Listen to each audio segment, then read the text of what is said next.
1990s में US में computer industry, PC industry बहुत ज़बरदस्त तरीके से डेवलप हो रही थी। तो 1990s में गेटवे कंप्यूटर्स जो पीसी कंपनी थी 1985 में खुली थी, and this was one of the biggest companies, PC manufacturing companies in the US. उसके अलावा उस टाइम पे डेल, HP एंड एप्पल ये भी ग्रो हो रहे थे। तो 1985 में गेटवे ने डायरेक्ट पीसीज की सेल्स शुरू करी थी, एंड बट वो डायरेक्ट उनका एक मैन्युफैक्चरिंग प्लांट था जहाँ पे वो ऑर्डर कस्टमर अगर प्लेस करता तो डायरेक्टली वो डिलीवर हो जाता था और कोई रिटेल फुटप्रिंट नहीं था। एंड बाय 1996 क्योंकि वहाँ पे ऑनलाइन बूम चल रही थी तो इन्होंने ऑनलाइन रिटेल शुरू किया था, but overall supply chain point of view से देखें तो कस्टमर ऑनलाइन आके ऑर्डर प्लेस करता था और वो मैन्युफैक्चरिंग यूनिट से डायरेक्टली उसके घर पे डिलीवर होता था। बट 1996 के बाद में गेटवे ने एग्रेसिवली अपने retail stores throughout the US बनाना शुरू किए टू ए लेवल की 2001 में they had 320 retail outlets all over US with 25,000 people working for them. But problem क्या थी कि इन सब में स्टोर्स में कोई भी फिनिश्ड गुड इन्वेंट्री थी ही नहीं। अब आप बोलोगे कि ऐसा कैसे हो सकता है कि रिटेल स्टोर पे कोई लेने आए कोई लैपटॉप या पीसी और वहाँ पे कोई इन्वेंट्री नहीं है।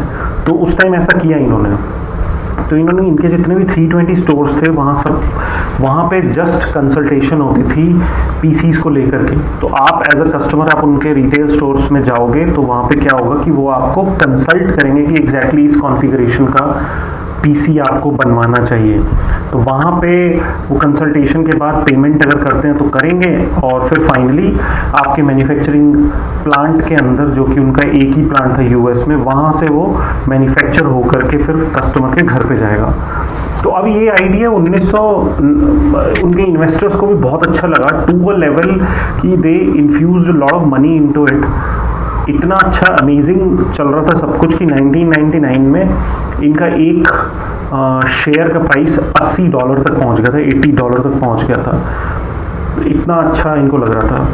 बट 2002 तक आते आते इनका जो शेयर प्राइस है वो सिर्फ $4 रह गया था। 2004 में इनके सारे के सारे स्टोर्स एकदम बंद हो चुके थे। जो भी ये ओपन कॉन्फ़िगरेशन मेथडोलॉजी से चल रहे थे कि आपको कोई भी अगर पीसी बनवाना है किसी भी कॉन्फ़िगरेशन का वो बना देंगे, तो वो सब बंद हो गई थी। बहुत ही लिमिटेड कॉन्फ़िगरेशंस बची थी।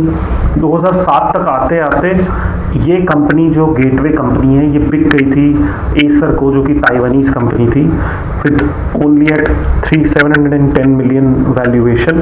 और 2010 में आते आते एसर ने फिर इनके जो है 20 रिटेल आउटलेट्स में गेटवे के पीसीज जो है बेचना शुरू किया। तो आप देख रहे हो कि 1985 से कंपनी चली विद 25,000 एम्प्लॉइज। वो सारे के सारे इनको over period of time lay off करने पड़े। और अगर आप इसको कंपेयर करते हो एप्पल की सक्सेस स्टोरी से, जो कि अगेन 2001 में एप्पल ने भी अपना एक पहला रिटेल स्टोर डाला था टू अ लेवल की 2010 तक एप्पल के एंड वर्ल्ड लेवल पे 300 से ज़्यादा स्टोर्स हो गए थे। एंड उनकी जो टोटल 15% की जो सेल्स हैं टोटल, वो इनके रिटेल स्टोर से आ रही थी, amounting to more than $10 billion.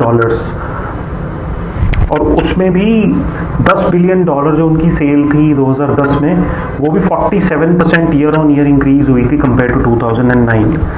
बेच वो भी कंप्यूटर्स ही रहे थे उस टाइम पे, बट उनके जितने भी रिटेल स्टोर्स थे वहाँ पे फिनिश्ड गुड्स इन्वेंट्री स्टॉक होता था। वहाँ पे लिमिटेड डिज़ाइंस होते थे और लिमिटेड वेराइटीज़ अवेलेबल होती थी। बट एज अ कस्टमर अगर आप एप्पल के स्टोर पे जाते हो, आपको कोई अगर कंप्यूटर पीसी पसंद आया तो आप डायरेक्टली वहाँ से परचेज करके ही वापस आओगे। तो अब पॉइंट ये आता है कि क्यों गेटवे की स्ट्रैटेजी और एग्जीक्यूशन फेल हुआ और गेटवे को टोटली 25,000 एम्प्लॉइज को फायर करना पड़ा, ले ऑफ करना पड़ा और अपने सारे स्टोर्स बंद करने पड़े, और एप्पल को ये नहीं करना पड़ा। और एप्पल कॉन्सेक्यूटिवली प्रोग्रेस करता ही रहा है। तो 3 रीजंस हैं इसके। सबसे पहला रीजन ये है, जो कि एक बेसिक सप्लाई चेन की जो डेफिनेशन होती है उसी में छुपा हुआ है। सप्लाई चेन की डेफिनेशन क्या बोलती है? A supply chain consist of all parties involved directly और indirectly in fulfilling a customer request. In short ये बोलती है कि भाई जो भी कस्टमर की रिक्वायरमेंट है उसको पूरा करने के लिए जो भी स्टेप्स लगाने पड़ते हैं या जो भी चीज़ें चाहिए होती हैं वो सप्लाई चेन में आती हैं। तो ओवरऑल एक कस्टमर की जो रिक्वेस्ट है या उसकी जो नीड है वही सबसे ज़्यादा इंपॉर्टेंट है, और गेटवे ने कस्टमर की जो नीड है वही नहीं समझी थी। कस्टमर की बहुत ही सिंपल नीड थी उस टाइम पे कि उसको एक स्टैंडर्डाइज्ड कॉस्ट इफेक्टिव पीसी चाहिए था एज सून एज पॉसिबल। उसी के लिए वो रिटेल में आता था, और इसीलिए कॉम्पिटिंग जो इंडस्ट्री में और जो कंपनीज थी वो भी सेम चीज़ ही कर रही थी। डेल हो, क्योंकि डेल के भी 2 सप्लाई चेन्स उन्होंने बना ली थी, एक जो कि आप जैसा आप कॉन्फ़िगरेशन चाहते हो वो मेक टू ऑर्डर वाला, और दूसरा जो स्टैंडर्डाइज्ड प्रोडक्ट उन्होंने जो निकाले थे वो वाला। HP ने भी सेम चीज़ किया था, एंड डेल, एप्पल का तो मैंने बताया ही आपको। तो ओवरऑल कस्टमर की जो नीड थी वही टोटली इन्होंने इग्नोर करी थी। दूसरा जो सबसे फेलियर का जो रीजन है वो ये है कि पूरी जो सप्लाई चेन का जो डिज़ाइन एंड जो स्ट्रैटेजी था ना वो ही गलत था। मुझे ये नहीं समझ आ रहा कि उनके इन्वेस्टर्स ने और उनके बोर्ड ऑफ डायरेक्टर्स ने इस पूरे स्ट्रैटेजी को गो अहेड कैसे दिया।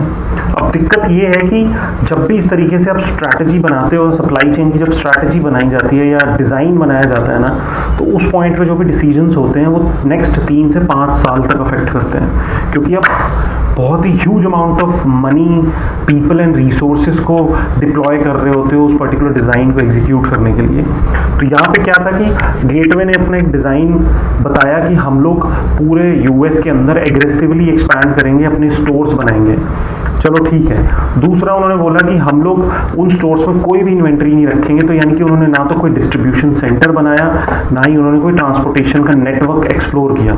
तो उनकी सप्लाई चेन में सिंपल 2 ही स्टेप्स थे कि आप उनके रिटेल स्टोर्स पे जाओगे, उनके जो भी एम्प्लॉयज़ हैं वो आपको एक्सप्लेन करेंगे, आपकी रिक्वायरमेंट अंडरस्टैंड करेंगे, और उस बेसिस पे आपको बताएंगे कि आपको इस तरीके का पीसी ऑर्डर करना चाहिए।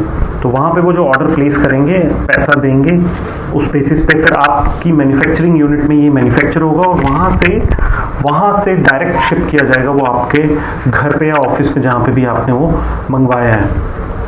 तो अब इसमें इन्होंने क्या किया, एक तो इतना एग्रेसिवली एक्सपैंड करने के लिए कि 300 स्टोर्स अगर 3 साल में अगर बनाने हैं तो आपको कितना ह्यूज अमाउंट ऑफ मनी जो है इन्वेस्ट करना पड़ेगा, और वहाँ की ज़मीनों में लगाना पड़ेगा, रेंट आउट करना पड़ेगा, एम्प्लॉयज़ को लाना पड़ेगा, ओपेक्स एंड केपेक्स में पैसा लगाना पड़ेगा। तो अब हुआ ये कि जैसे इन्होंने स्टोर्स बनाना शुरू किए उसी साल से इनकी नेट सेल्स जो थी वो कम होने लग गई थी। जहाँ इन्होंने 1996-97 में 6.4 बिलियन की सेल की थी, it reduce to 4.5 to 5 billion in 98-99, and 2001 तक आते आते जहाँ इनके पीक स्टोर से 320, they had a total loss of $1.1 billion. अब दिक्कत पॉइंट है कि इनकी सेल नीचे जा रही थी 96-97 में, स्टिल ये क्यों इन्होंने इन्वेंट्री स्टॉक नहीं करी अपने एग्जिस्टिंग रिटेल स्टोर्स में। तो जैसा कि मैंने बताया ना कि जैसे ही आप डिज़ाइन के डिसीजंस लेते हो तो आपको बहुत सारा पैसा पार्क करना पड़ता है इतने रिटेल आउटलेट्स बनाने में। तो इनको सारा पैसा जो था उस रिटेल आउटलेट्स बनाने में और उनमें एम्प्लॉयज़ की सैलरीज और उनकी मेंटेनेंस में बहुत सारा पैसा वहाँ पे इनको लगाना पड़ा था।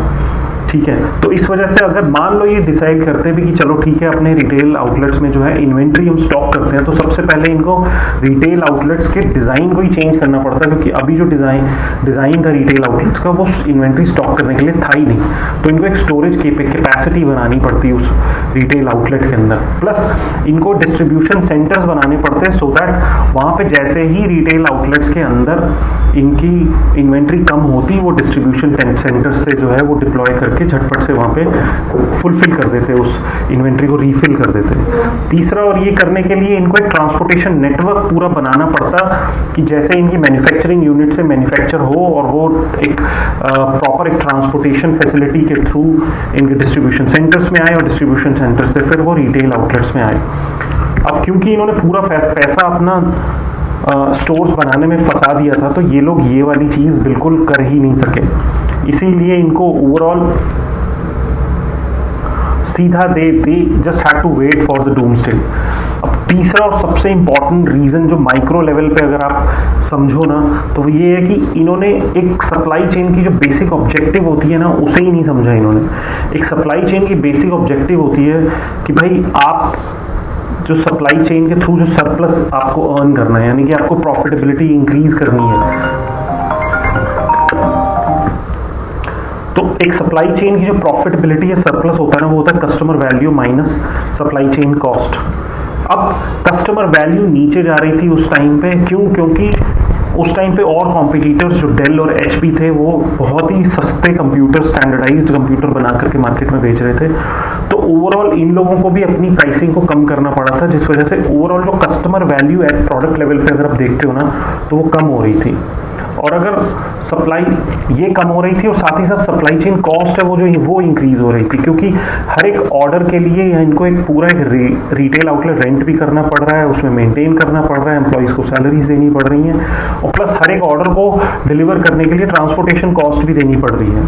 तो ये कुछ चीज़ें उनको करनी पड़ रही थी। ओवरऑल क्या था कि एक पर्टिकुलर ऑर्डर बेस पे देखें तो इनकी प्रॉफिट कम हो रही थी पर ऑर्डर, और जैसा कि है कि इनकी ओवरऑल सेल्स भी ईयर ऑन ईयर कम हो रही थी, यानी कि नंबर ऑफ ऑर्डर्स भी बढ़ नहीं रहे थे, इनके कम ही हो रहे थे, दो ये रिटेल स्टोर्स अपने इंक्रीज करते जा रहे थे। तो पॉइंट ये आता है कि कभी भी एक सप्लाई चेन में या एक कोई भी बिजनेस पूरा जो सप्लाई चेन का जो डिसीजन लेता है, वो जो डिसीजन जो उसको नेक्स्ट 3 से 5 साल अफेक्ट करेगा, वो पूरा डिसीजन अगर वो एक कस्टमर की जो नीड है उसको बिना अंडरस्टैंड करे ले लेता है और जल्दी जल्दी में ले लेता है, और इतना जल्दी लेता है कि वो अपने इन्फ्लुएंस, अपने स्टेक होल्डर जो भी आपके इन्वेस्टर्स हैं और उन सबको भी कन्विंस कर लेता है, और वो इन्वेस्टर भी जो है अग्री हो जाते हैं उस चीज़ से। तो इससे एक ओवरऑल अनसस्टेनेबिलिटी क्रिएट होती है। तो सबसे इंपॉर्टेंट चीज़ है कि आपको कस्टमर की नीड को ध्यान में रख के ही पूरा का पूरा सिस्टम बनाने की ज़रूरत है, क्योंकि कस्टमर की नीड अगर आप समझे ही नहीं हो तो इस इतने कॉम्पिटिटिव मार्केट में आप सस्टेन ही नहीं कर पाओगे। और दूसरा, अगर आपने एक गलत डिसीजन सप्लाई चेन डिज़ाइन के पॉइंट पे ले लिया, जहाँ पे कि आपने बहुत सारा पैसा और रिसोर्सेज को डिप्लॉय करना है नेक्स्ट 3 से 5 साल के लिए, तो एक बार आपने वो डिसीजन ले लिया तो आप उससे पीछे नहीं हट सकते हो, क्योंकि वो इन्वेस्टमेंट तो आपको करनी ही पड़ेगी, वो आपके पैसे फंस ही जाएंगे, तो आप कोई भी चेंज नहीं कर सकते हो। और तीसरा एक ये है कि आपको एक बेसिक कैलकुलेशंस ये भी अंडरस्टैंड करना है कि आपको पर यूनिट आपका प्रॉफिट कम नहीं होना चाहिए। अगर वो बढ़ नहीं रहा है तो एटलीस्ट सेम रहना चाहिए, ताकि आपके सेल्स ओवरऑल टर्नओवर आपका कम ना हो। तो मुझे ये लगता है कि गेटवे ने जो ये स्टेप्स लिए, इस वजह से उनको पूरे के पूरे अपने सारे स्टोर्स बंद करने पड़े, और 25,000 जो भी उनके एम्प्लॉइज थे उन सबको लेट गो करना पड़ा, फायर करना पड़ा। तो आई होप कि अपनी हिस्ट्री से अगर हम सीखने लगे, तो अगर हम इन चीज़ों से सीखें तो विल बी एबल टू सी कि आज भी जो इंडिया में बिजनेसेस हो रहे हैं स्टार्टअप इंडस्ट्री में, अगर आप एजुकेशन सेक्टर, एडटेक सेक्टर आप स्टडी करोगे तो यू विल फील कि सिमिलर चीज़ें हो रही हैं एडटेक सेक्टर में भी। तो प्रोबेबली अगर हम पुरानी जो गलतियां की हैं कुछ फाउंडर्स ने और पुरानी फेलियर से अगर हम सीखें, तो होपफुली हम आने वाले टाइम में इन फेलियर्स को कम कर सकते हैं। Thank you.